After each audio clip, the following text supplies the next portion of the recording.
people that I was marching with in those demonstrations ended up in jail. Hisham al-Bastawisi and another judge were put on trial, and he got a heart attack. But he's back now, and he's back now as a potential presidential candidate for our presidential elections at the end of this year, if they take place, or possibly next year, because there's some talk of a delay. So Hisham al-Bastawisi is back, and it's very important to have people like him back, because if there's one thing on the top of the list for me, for Egypt, as we look ahead, is to end the emergency law. And that is still something that we have not achieved in Egypt. We need to end the emergency law. After that, we need to ensure that we have free and fair elections, so that we don't have the fiasco that we saw in 2005, and even worse, the elections at the end of 2010 in November, that were a true insult to Egyptians and to our awareness that not only is the regime, or was the regime, I'm glad I can say it in the past tense, not only was the regime forging elections, but doing it so openly and unashamedly, and not even pretending to allow opposition to contest the elections. So we need to ensure that we have free and fair elections as we go ahead, because another concern that many people are expressing, both here and inside Egypt, is that a lot of those groups that for a long time had been suppressed by the Mubarak regime or had been controlled, in the sense that with the Muslim Brotherhood, it was an outlawed movement, but they were allowed, allowed being the operative word, to contest elections when it was useful for the Mubarak regime, and then kind of pulled back and stopped, as we saw in 2005, where once they had won for the regime a frighteningly large number of votes, this prevented them from voting and for going out, and the violence, etc. So we need to ensure free and fair elections so that organizations like the Muslim Brotherhood, the Salafis that we hear about that are coming out, that for a long time had been used by the Mubarak regime as opponents to the Muslim Brotherhood, the other kind of divide and conquer.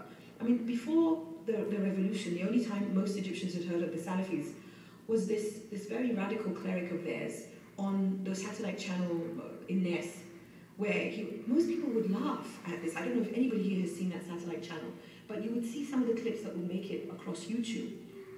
And this guy, I can't remember his name now, but I mean, he's even become a subject of an American professor's PhD in the rhetoric of radicals. And I saw this American professor give a presentation about him last year. And I wanted to ask him, why are you going to focus on this basically 0.5% of Egyptian views? And this guy is vilified by so many Egyptians. But now we see that very soon after the revolution, the Supreme Military Council released Abu Duzor, who had spent an extra 10 years in jail after he spent his sentence, which was unjust. He should not have been in jail any longer than his sentence. But the timing, poses a big question mark. Why was he released at that time? And now we hear that the Salafis, who, according to their ideology, do not even believe in democracy and do not even believe in elections and the electoral process, now we're hearing that the Salafis are going to organize and form a political party and contest the elections. So we're hearing of all these groups now that are coming out and taking advantage of this great openness. And my position on that is, let everybody take advantage of this great openness. As much as I despise the Salafis and what they represent, and as much as I do not support the Muslim Brotherhood, I lean more liberal and I lean more secular. This is a time where every Egyptian of every political background has to have a say in Egypt. Otherwise the revolution would have been for nothing. And so whether you support Baradani, whether you support Hisham Bastawisi because he's running for president now, or you support Husseina Kamel, who is going to be a woman. She's the first woman to have said she's going to run for president at the end of the year. And she's on Twitter. You can follow her. Her Twitter handle is Basbousa1. So you can follow her. So you can follow Husseina Kamel online. And she's a journalist, and she's quite popular in Egyptian media with her shows, her radio show, and she used to have a television show. And she was involved in that group that monitored the elections in 2005 called Shayfenkum. Rada Shabandar, I think her name is, and Husseina Kamel together formed a group called Shayfenkum. And because the Egyptian regime at the time didn't allow any international monitoring of our elections, it was domestic NGOs that were going out and monitoring the elections. And Husseina was one of the people with an NGO who was doing that. So what we need to do then, seeing as all these new groups have come about and people that I support and people I don't support, what we need to do is we need to hear from them what their platform is clearly. Because for the longest time, one of the things that worked to the advantage of the Muslim Brotherhood was that they never presented us with a platform. They would just say al-Islam huwa al-hal and that's it. And trust that because Egyptians are conservative and Egyptians are traditional and Egyptians care about religion, that it would mean something to them. But what does it mean to me as a Muslim woman who is liberal and secular? And what does it mean to my Christian friends for whom Islam is not the solution? What does it mean? So you have to have a platform, and that's what we must demand of whoever runs for either parliamentary elections or for presidential elections. And one of the things that we can do here, I mentioned it when I met with the young professionals last night, is that we can start to have our own groups here that get together to discuss these platforms, because we can vote now. We can vote as Egyptians who live abroad, which is another great achievement of the revolution, so that we have a say. And I don't know what the actual figure is for Egyptians who live abroad, but one figure that I've heard is 8 million. So imagine if a majority of those 8 million had voted in the referendum a few weeks ago, where yes got 77% and no got 23%. If we had been able to vote, we would have had a real impact on that referendum. So we need to become much more politically aware. We need to start discussing amongst ourselves which candidates we support and which candidates best reflect our opinions, because that responsibility to vote, that responsibility to make our voices heard, belongs to us now as much as it belongs to Egyptians. We can no longer say, but my voice will not count, which is why I've never voted in Egypt, whether when I lived abroad or whether when I lived there and never bothered to return for it. But now it will count. It will count, especially for the new groups that have not had that much time to organize. And the group that concerns me the most is the young people, the youth basically, who were that great catalyst to the revolution. Because what concerns me the most is that the people who believed the most in the Egyptian revolution, and the people who were able to inspire and basically just bring everybody out on the street, the youth, I worry that they will be robbed of this revolution that really owes its heart to the youth. And I mentioned yesterday in some of my talks the Youth Revolutionary Coalition.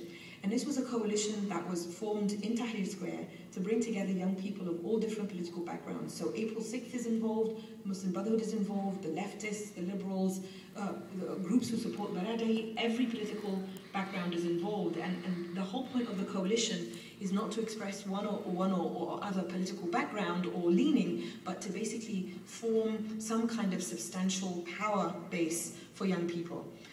And I heard, I think it was yesterday, that April 6th have now left this coalition because they feel that one of the main things that they had asked for, which is that Mubarak be investigated and put on trial, has been achieved, and they want to focus on other things now.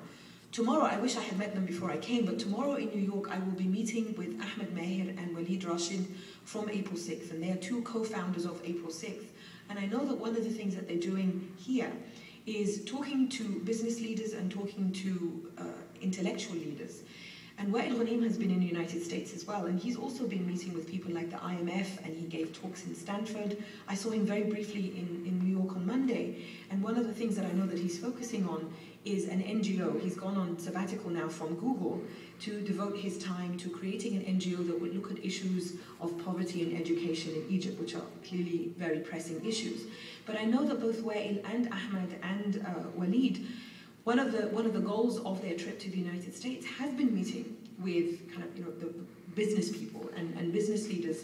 And one of the things that are very important to bring up when we meet like this, but when we meet with potential investors in the United States and other places, is to, of course, encourage them to invest in Egypt. But in order to invest in Egypt and to feel safe in investing in Egypt, we also must speak up more and join the voices in Egypt more who are demanding accountability for those who were corrupt and for those who ruined Egypt's reputation in terms of business and investment, because people were so worried that to invest in Egypt, Jimmy and his friends had to have a percentage of your company, and so they wouldn't go, despite all the incentives that the regime tried to give them. That was a big deal.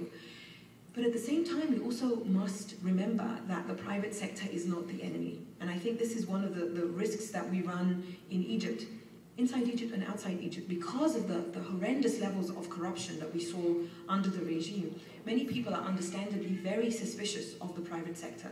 And you see many people from the private sector in jail now awaiting trial. If they've committed crimes and they've been proven to have committed crimes, they deserve to stand trial and they must face justice. I absolutely support all of that. But what I worry about is the vilification of anyone involved in the private sector, because we need the private sector in Egypt. The state cannot take care of all of this. The state cannot take care of creating hundreds of thousands of jobs, because this is no longer 1960s Nasser era.